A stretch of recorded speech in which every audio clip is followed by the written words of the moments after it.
Yeah, so we're excited to be back in the NCAA tournament as a 2 seed. Obviously, didn't play our best game last night, so we'll try to get the guys back going. We did and played our best game last year against Florida, though, in the SEC tournament, and bounced back, went on a 4-game winning streak to make a Final Four. So I've got confidence we can bounce back. We're hoping to get Grant back. He's going to see the knee specialist tomorrow morning and get a better idea of time frame on getting him back, but he is walking today, so just swollen, but hopefully he'll be back by the first round. What do I know about Robert Morris? I played him when I was head coach at Buffalo. They had the same coach, Coach Toole. He's done a really good job there.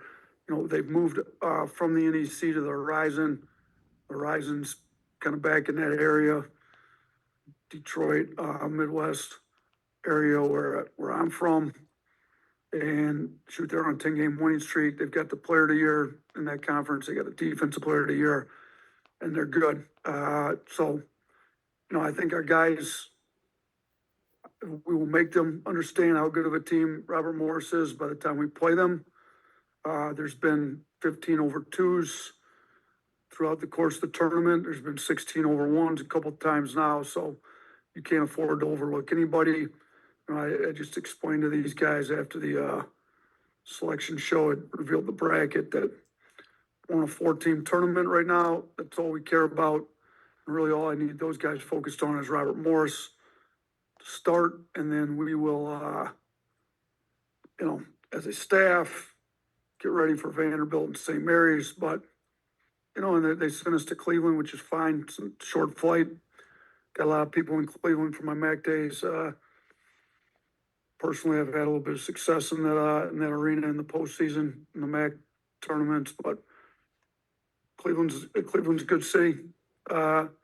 Enjoyed my time in Cleveland during the MAC, and we just got to go up, take care of 2 games, get our guys locked in, get healthy, get our legs fresh, and kind of take it from there if we're fortunate enough to win these 2 games this weekend. Charlie.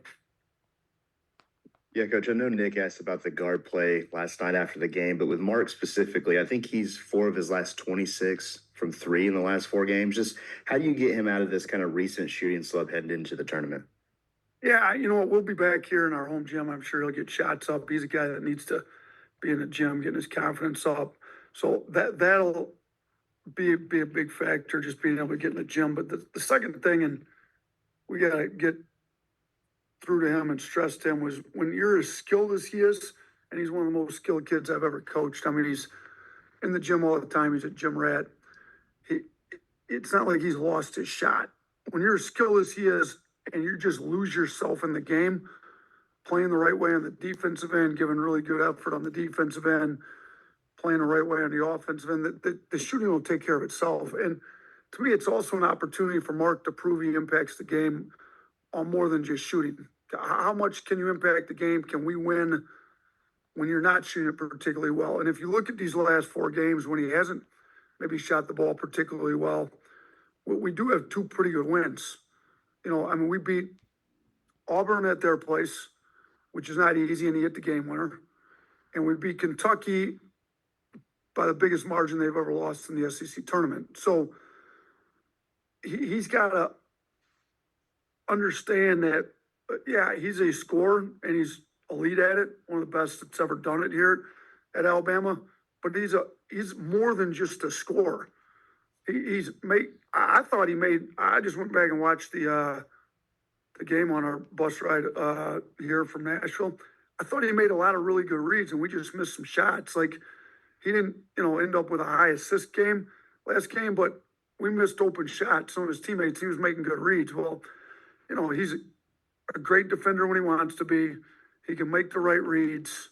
He can run a team. He can be a lot more than just a scorer to impact winning, and he needs to realize that. And I think if he just buys all into that, the scoring and the shooting will take care of itself with the amount of time he's going to be able to get in the gym now that we're back home. Nick Kelly. Yeah, Nate, I wanted to ask you, it's almost been a decade since you coached your first team as a head coach at Buffalo in the NCAA tournament. How would you say you're the same or different than that Nate Oats, who was coaching his first tournament as a head coach? Yeah, yeah, this is my 10th year, isn't it? So, yeah, it was, I guess that'd be 9 years ago. So, shoot, back then I was just happy to be in the NCAA tournament. Shoot, I was a high school coach, 3 years before that. I, was fortunate to be the head coach of Division One team. I was enjoying the moment being in the NCAA tournament as the head coach. I believe we had Miami that first year out in Providence, if I remember correctly, and we actually played them fairly tough for a while. Ended up losing; they were really good that year. Uh, and then we were able to win a couple NCAA tournament games in years 3 and 4 at Buffalo. But I've obviously grown a lot as a head coach. I'm a much better coach in a lot of different ways, in my opinion. Hopefully, 10 years from now, I'll be a lot better coach than I am now. I just keep growing and getting better. But the biggest difference is I'm not just happy to be in the NCAA tournament right now. We need to make a run. Like getting in the tournament's not good enough. Anything short of a Final Four would be a disappointment, in my opinion. That's what the expectation is. I know we're a 2 seed, so Elite Eight's supposed to be where it ends. And if we don't play well, play a lot better than we did in the second half yesterday, we won't even make it that far. But we're more than capable of making it back to a Final Four and winning games in the Final Four. So expectation levels are a little bit different than they were 9 years ago. Still fortunate to be coaching at the Division One level, but personally, I've got higher expectations, and the program here has higher expectations. Yeah. Yeah, Nate, a couple of guys from last year's team talked in the locker room about the meeting you guys had after the selection show last year. What do you remember telling them about that, and how is maybe some of that advice, or I guess, goals from that meeting kind of translated to this year's team as well? You know what? So I last year we had another day to prepare for that meeting. We got bounced on Friday, I believe, in the SEC tournament. First round for sure. That was Friday, right? Yeah. So we got back Saturday at a long kind of meeting. Saturday, Sunday to get ready for the selection show, and we had kind of like a presentation ready for the guys, kind of on some different teams that had finished the regular season poorly. They got bounced in the first round of their conference tournament and still made a Final Four run. I talked to Frank Martin. I talked to Coach Boeheim. He had done it twice at Syracuse, where they didn't finish great and still went on a Final Four run. So I kind of got input from them, and then we had the guys, and we basically just scrapped, no cleanup from the Florida game, just didn't even really discuss it, move on. I think this year's a little different. We didn't have the full day. We just arrived back on campus about 4:30. Had something to eat quick at the selection show. Kind of talk to them real quick about just my 2 cents on what I had after watching the game, and kind of forgot. We were up 1, 48-47, if I remember right. With about 18 minutes to go in that game, and we kind of fell apart. And I just kind of referenced who we had said we were going to be, and we didn't say we were going to be that only when things were going well. And you know what? The beginning of the second half, we gave up too many boards the first possession. That was a little disappointing, but we actually had some decent defensive possessions where they just hit tough shots. Well, and we had some good offensive possessions where we moved the ball around and were really unselfish and got great shots and missed them. So they're hitting some tough shots. We're missing some open shots. Things aren't going our way. Are we tough enough mentally to stay with what we said we were going to do, even when we face a little adversity? And that maybe was where my biggest disappointment was. So just talk to them a little bit about, are we going to be who we said we were going to be a week or two ago? or not? Or are we only gonna do it when things are going well? And I kind of asked them, like, what would you call somebody that only, and they gave me the correct answer, call them a front runner. Nobody wants to be a front runner in life, for sure, as a competitor in basketball. So we gotta get these guys to compete hard. And then I referenced run last year, because if we go back to last year's second round game against Grand Canyon, things were not going well for large parts of that game. Midway through the second half, it did not look like we were going to win. And then we flipped it, and Mo Diabate was a big part of that. And he made a bunch of tough plays, and we fought through some adversity and some tough play, and we won second round, and then beat Carolina, and things didn't go great that whole game either. At halftime of the Clemson game, we hadn't been playing our best basketball either, but they were hitting some tough shots, and we were missing some open ones. Well, we just stuck with it, and the next thing you knew, we were in the first Final Four in school history. Well, we've got to get that back, and we've got enough guys that were on last year's team that have that we need to get them back with that mindset going in this tournament. Two more, Scott. Hey, Nate, I thought you guys were engaged defensively. To your point, take away the second half of Florida, obviously, but the last few games you've been engaged defensively, you've been switching well offensively. What do you feel good about going into this thing? What are you kind of concerned with? And then you just kind of referenced, what do you call upon from last year?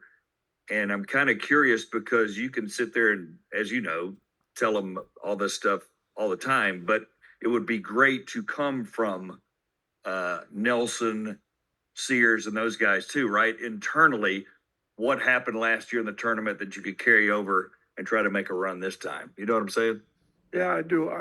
It would be, it'd be great if, Sears, Nelson, like you said, maybe Diabate, should even Reitzel, who's on the team this year, is not able to play, but played last year. Some of these guys that contributed, to last year's run, if they were able to kind of reference that, I agree, it'd be good. Some of the stuff we've been doing well, I think our defense is getting significantly better.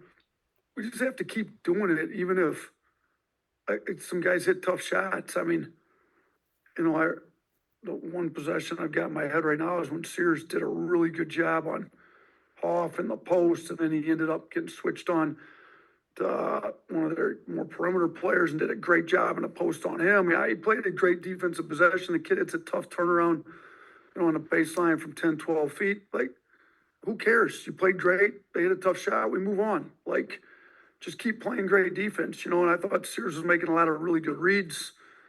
Teammates missed some open shots. Who cares? We got them great shots. Let's keep getting great shots. Let's just make sure we get on the old boards every time and just keep playing hard. So I think we got to get, take the positives of what we're doing and just reiterate and keep reminding ourselves we're going to keep doing it no matter what the outcome of that one possession is. And if you just do it over the course of 80 possessions on both sides of the ball through the course of the whole 40 minutes, the final score will take care of itself. But you can't let, the result of one possession, even though we played great, whether it's a missed shot on offense, they hit a tough shot on defense, affect your energy, your effort, any of that stuff for a whole 40 minutes. That's just, it's gotta be where we go, because we put together some really good games. We had Tennessee beat on the road.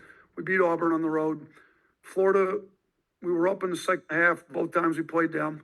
And we just, and they make tough shots. They're good. You got to keep doing it for the whole 40 minutes. You can't do it for 22, 32, whatever it was in each game. We got to do it for 40. Last one, Katie.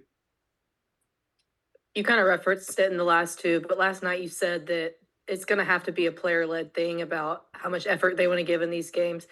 Do you see that in these guys, that there's that want to there, something that it can be a player-led thing that y'all can't kind of force on them?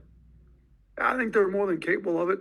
Chris Youngblood's outspoken, competitive. Mark's definitely done it at times and is more than capable of doing it. Grant and Cliff are both great guys that have toughness in them. I mean, you saw Grant. Grant's shown up big in every big game he's had pretty much his entire career here. Cliff's done it at a high level in the Big Ten and now here, particular games. They've all shown they can do it. We've also got, younger guys. Well, Barron's got all kinds of energy and he's got a lot of charisma about him. So, they're going to have to come together. This is their team. This is it. At the end of this, those 4 fifth-year seniors I listed off, their last loss will be their last game. So how bad do they want to keep playing together? How bad do they want to keep their college basketball career going? If they want it bad enough, they're going to lead the team the way they need to be led. And if we do that, we're as good as anybody in the country when you put it together for 40 minutes. Thank you, Coach. Thanks, everyone.